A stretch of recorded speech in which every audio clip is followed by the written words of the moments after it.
ride this thing to go into the city? What an ingenious way to get around! People in Fontaine really know how to use water! This is an aqua bus. It allows people to travel between several key locations around Fontaine. It's pretty convenient, but the ride can become a little dull after a while. The scenery is always the same. That's why it's better to travel with friends.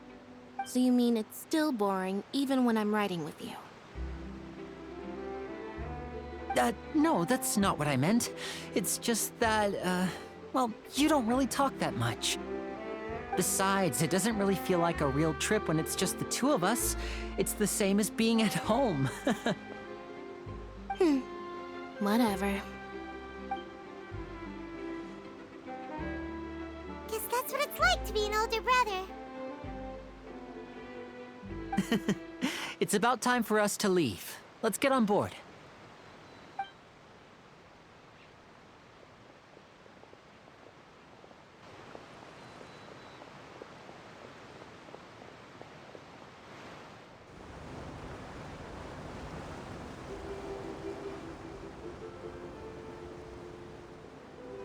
Huh? What? Traveler! Paimon! Charlotte! Oh, I never guessed I'd bump into you while riding the aqua bus. In the story of my life, this is big news. What are you doing in Fontaine? I didn't hear anything about you paying us a visit. Yeah, it's quite the coincidence, but as travelers, we're always on the move. It's not surprising that nobody knew we were coming. Though we still have no idea how the Hydro Archon knew about us. Oh, let Paimon introduce you to our new friends! Oh, no need for introductions, Paimon. I would recognize the great magician LYNEY and his assistant LYNETTE anywhere. I wouldn't be much of a reporter if I didn't know who they were. It's a pleasure to meet you. I'm Charlotte, a reporter for the Steambird. Nice to meet you. From the Steambird, huh? We've often relied on your paper to promote our performances. It's an honor to meet you. Now that everyone knows each other, Fontaine suddenly doesn't feel like such an unfamiliar place. So, what have you been up to lately, Charlotte? Any big news? Not too much. When there isn't any breaking news, I mainly cover the trials at the Opera House.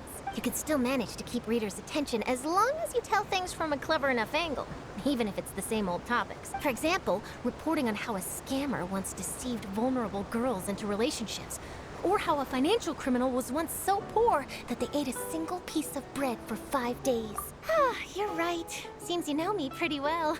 What I'm really after is exclusive, sensational news pieces that could shake the country.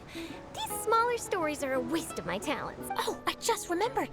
I've been following a case lately. Well, a series of cases, actually. You mean the serial disappearances of young women case? That's right. These stories are the talk of the town right now, and it's probably the most mysterious case we've ever seen. If I'm the first with a draft ready to publish when the case is finally cracked, and it's the headline story in the Steambird, oh, when that happens, I bet all the other reporters will shed tears of envy. I've already gathered all kinds of materials. I just can't wait for the truth to be revealed. So, what is the serial disappearances of young women case? You mean the culprit hasn't been found? That's right. The first missing girl case happened almost 20 years ago, and ever since, after a period of time, another girl disappears. What the cases have in common is that the girls are all of a similar age, and that they've all vanished without a trace. But the scariest part is that to this day, none of the girls have ever been found. Many suspects have been arrested over the years in connection with this case, but shortly after each arrest, another disappearance would always happen. Yes, it's possible. But either way, I believe that every case has some precise truth behind it, waiting to be exposed. Yes, I agree. And at the very least, the family of those missing girls deserves some sort of explanation. I just imagined for a second what I would do if Lynette were to suddenly disappear. I'd pay any price to get her back, and then find a way to track down the culprit. Please don't imagine that, LYNEY.